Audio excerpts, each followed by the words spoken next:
પ્રધાનમંત્રી નરેન્દ્ર મોદી નવી દિલ્હીમાં રાજ્યના મુખ્ય સચિવોના ચોથા સંમેલનની કરી રહ્યા છે અધ્યક્ષતા। તમામ રાજ્યોના સહભાગી વિકાસના એજન્ડા પર થઈ રહી છે ચર્ચા।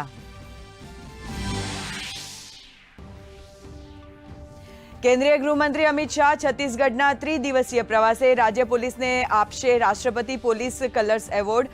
આત્મસમર્પણ કરી ચૂકેલા નક્સલીઓ સાથે પણ કરશે મુલાકાત।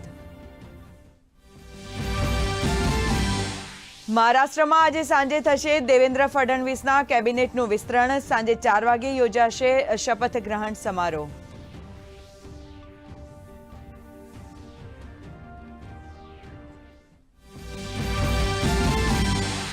સિરિયામાં રાજકીય ઉથલપાથલ બાદ અમેરિકન અને ક્ષેત્રીય રાજનૈતિકોએ લઘુમતીઓના સન્માનનું કર્યું આહ્વાન। અમેરિકી વિદેશ મંત્રીએ કહ્યું, સિરિયાના વિદ્રોહી સમૂહો સાથે સીધા સંપર્કમાં છે અમેરિકા।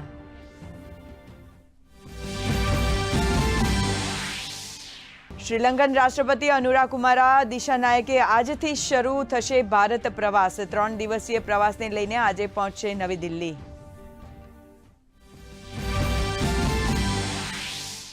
ઉત્તર ભારતમાં ઠંડીનો કહેર યથાવત। દિલ્હી, એનસીઆર સહિત પંજાબ, હરિયાણા, યુપી, બિહારમાં કોલ્ડ વેવ તો દક્ષિણી રાજ્યોમાં વરસાદની શક્યતા।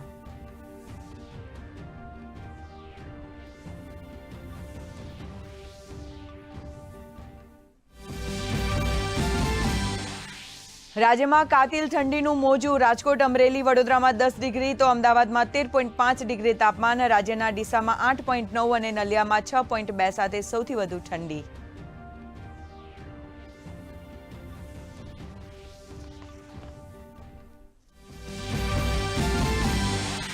ગુજરાતમાં રવિ સિઝનલના ડિજિટલ ક્રોપ સર્વેનો આજથી શુભારંભ। આગામી 45 દિવસ દરમિયાન રાજ્યના 18,464 ગામોના આશરે 1 કરોડથી વધુ ખેતીલાયક પ્લોટનો કરાશે સર્વે।